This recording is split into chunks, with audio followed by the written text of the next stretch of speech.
Hello students, welcome to Ashish Polala classes. Today in the present lecture of Indian Penal Code, I am going to discuss with you criminal liability of a child. Criminal liability of a child. For this, I will classify the child into three categories. First of all, those child who are less than 7 years of age at the time when the act has been done by the child. Secondly, those child whose age is more than 7 years but less than 12 at the time when the offense was committed by the child. And thirdly, those child whose age is more than 12 years of age. Normally, we have listened that the child has no capacity to understand what is wrong and what is right. And this incapacity of the child is called Dolly incapax. Section 82 and 83 of Indian Penal Code exempt the wrongful act of the child from the criminal liability. Under the Indian Penal Code, there is an absolute incapacity for crime in relation to the child who is under the age of 7 years at the time when the act is done by the child. So, those child whose age is less than 7 years, Section 82 provides the absolute exemption in respect of those child. Section 82 starts from the heading that act of a child under 7 years of age. Okay, according to Section 82 of Indian Penal Code, nothing is an offence. Nothing is an offence which is done by a child under 7 years of age. That means to say, when the act was done by the child, the age of the child was under 7 years of age. If it is so, then that act will not be an offence according to Section 82 of IPC. So I want to repeat Section 82.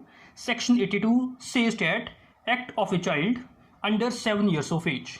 Nothing is an offence which is done by a child under 7 years of age. But it is very important to note here that this immunity under Section 82 and 83 is not confined to the offences which are committed under Indian Penal Code, but it also extends to the offences which are committed under any special or local laws. So this is something about Section 82, in which complete exemption is available for the act of a child whose age is under 7 years at the time when the act is done. So now we will discuss the provision of Section 83. This provision is in relation to the child whose age is above 7 years but under 12 years, and the child is of immature understanding. This is very important that the understanding of the child has not been developed. Section 83 starts from the heading act of a child above 7 years and under 12 of immature understanding.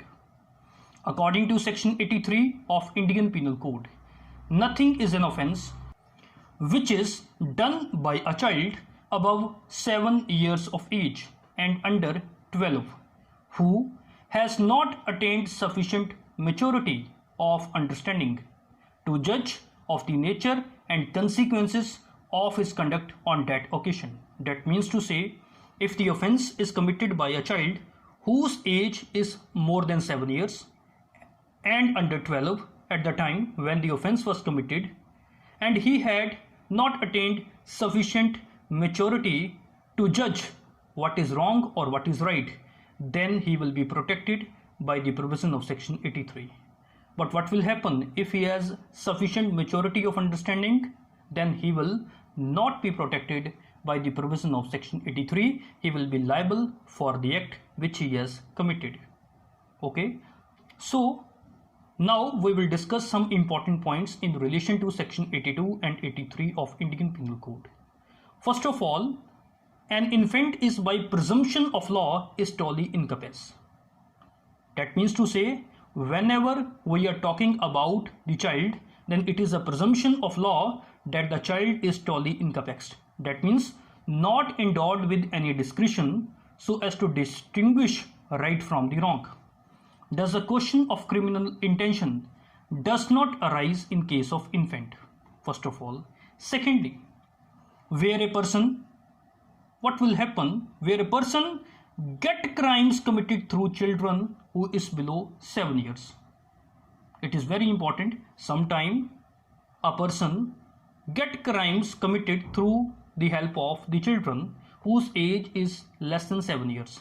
Then it is very important to know, then the person who got the crime committed through the children will be held liable for that particular crime which has been committed through the children below 7 years, while the child will be exempted from criminal liability. The child will not be liable for any criminal offense.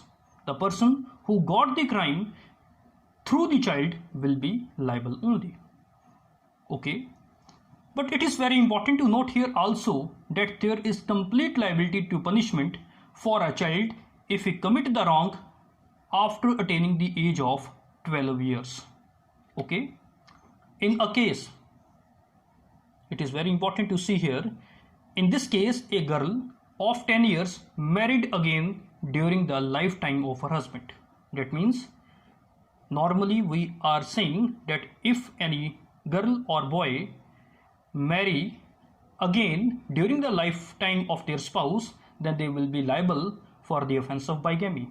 In this case, the age of the girl was 10 years and she married again during the lifetime of her husband. This marriage was negotiated and caused to be performed by the mother of the girl. Here, if the girl was of sufficient maturity of understanding, then she would be liable for the offense of bigamy. She will not be protected by saying that my age is between 7 to 12 years. If she had sufficient maturity of understanding, then she would be liable for the offense of bigamy. Similar would be the case where a child of 9 years of age stole a gold necklace and sold this gold necklace to be for half a rupee only. In this case, the boy would be liable if he was proved to be of sufficient maturity of understanding. So this is something about this lecture, and there is also one judgment.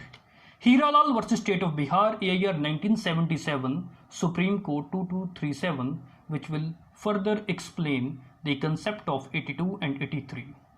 In this case, a child of 11 years quarreled with the deceased. Okay, there was a fight of the child with the deceased. The child threatened the deceased that he would cut him into the pieces. So this is the threat which is made by the child to the deceased, that I would cut you into the pieces. And after giving this threatness, he picked up his knife and actually stabbed the deceased to death. In the prosecution, the defense was pleaded under section 83 of Indian Penal Code. The trial court convicted the boy and held that the boy was not entitled to get the immunity under section 83 of Indian Penal Code because his words, gesture, assault, keeping a knife in his pocket, stabbing the deceased, etc., showed that the child had attained sufficient maturity of understanding to judge the wrongful act and also the consequences of his act. Okay. The Supreme Court also upheld the conviction of the boy and held that the boy had sufficient maturity of understanding and he cannot be protected under section 83 of Indian Penal Code. So this is something about Dolly in Capex. So friends, if you like my lecture, then please subscribe my channel, like my videos, share my videos, and if any of you want to take notes of my law lectures, then you can visit my blogs at lawarticles2020.blogspot.com to get notes of my law lectures. Thank you very much.